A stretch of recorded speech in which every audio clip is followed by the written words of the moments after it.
This work focuses on unattended sensor model identification for the integration to robot localization solutions.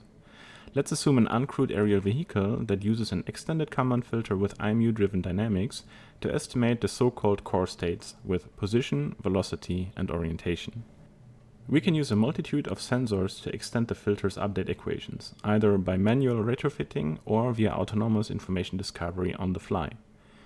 Modeling, parameterization, and testing of sensor models can be time-consuming and error-prone. In fact, we found over 80,000 GitHub issues related to sensor modeling and localization. What is missing is a true plug-and-play solution. To define a sensor model h of x, we need to answer a few questions. First, we have these core states of the rigid body. Then, we need to know the measurement type and what physical quantity it measures.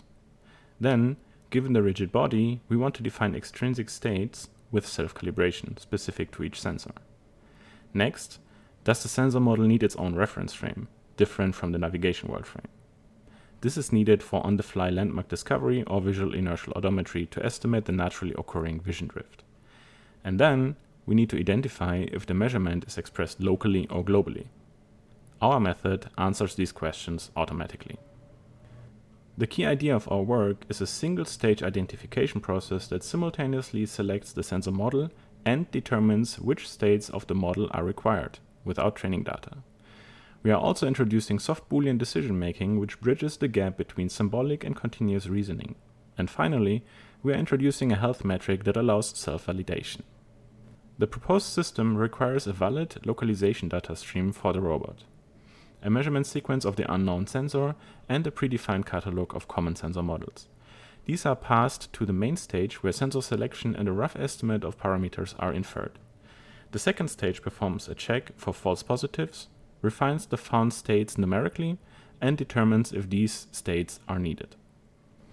The final element prepares a metadata package to be passed to a state estimation framework for online estimation. We use the MAS framework because it facilitates online modular sensor integration. Now the question is, how do we solve this problem? First, we define an overdetermined system function that contains all candidate sensor models. Here is an example for the position sensor, which includes a time series of core states and individual sensor states. We then use multiplicative soft booleans, which are allowed to vary between 0 and 1 during the selection process and need to converge to 0 or 1 after the optimization is complete. This property is a result of a set of loss functions that will be shown on the next slide. The optimization is then built based on the residual between the overdetermined system definition and the unknown sensor signal, together with the additional loss functions. The first two loss functions ensure that all selectors remain positive and that the L1 norm of the selection vector is equal to 1, because we require a single choice. Given these constraints, we then introduce a theorem for a standard deviation loss term that mathematically forces a one-hot decision with continuous variables. Given positive selectors in the decision vector with the L1 norm equal to 1, there is only one solution for the standard deviation of this decision vector, which is 1 divided by the square root of n, which ensures a single entry of 1 and zeros otherwise. This diagram shows this visually for a three-dimensional decision space. The L1 norm is shown in red and the standard deviation term in blue. Both conditions coincide in three distinct locations, which is where one selector is 1 and the two others are 0. This graph shows the evolution of the decision making. It fluctuates at first because selectors and parameter estimation need to converge, and then converges to a clear decision at the end. Because the problem is highly nonlinear, we perform a thorough sensitivity analysis, because false positive decisions are acceptable if they can be detected reliably. First, we perturbed all possible inputs with varying levels of noise, individually and up to failure, which resulted in 1,750 variations. Then, we evaluated the remaining loss terms in the false positive cases.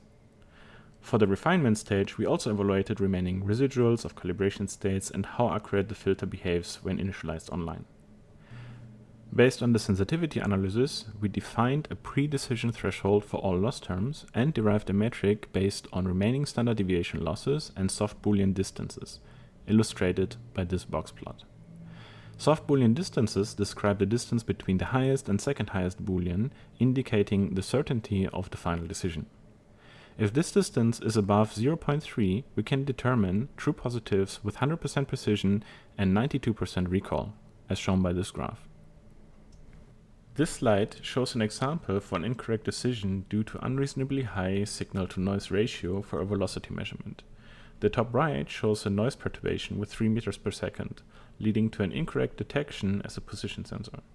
The bottom right shows the same signal with noise of 1.5 meters per second, allowing a correct decision. Looking at the table, the Boolean distance for the high signal-to-noise ratio and incorrect detection has a distance of 0.08, which would automatically be identified as a false positive by our health metric. It would be difficult to visually identify that the sensor model is an incorrect match, but our health metric does identify this incorrect selection. Here, we are using real-world data from the Insane UAV dataset for the evaluation of our method and tested the method on the magnetometer and velocity measurement streams. We used 2 segments of this trajectory. An initial segment where we lifted the vehicle, moved it around, and placed it down, which is exactly the kind of motion a practitioner would do when installing a new sensor, and an in-flight segment in the middle. In both cases, the correct sensor model was selected, indicated by the soft Boolean distances above 0.7 in this table. Next, we show an evaluation with data from a ground vehicle. Here, we are evaluating the magnetometer for the segments shown in bold. We also need to mention that our approach generally needs to adhere to observability properties of the filter, which is why we used event-rich sections. Also here, the detection of the sensor model for the selected sections were correct, as shown by the selectors in the table. This shows that the presented approach can identify sensor models automatically, reliably, and without the need for training data. Thank you for your attention.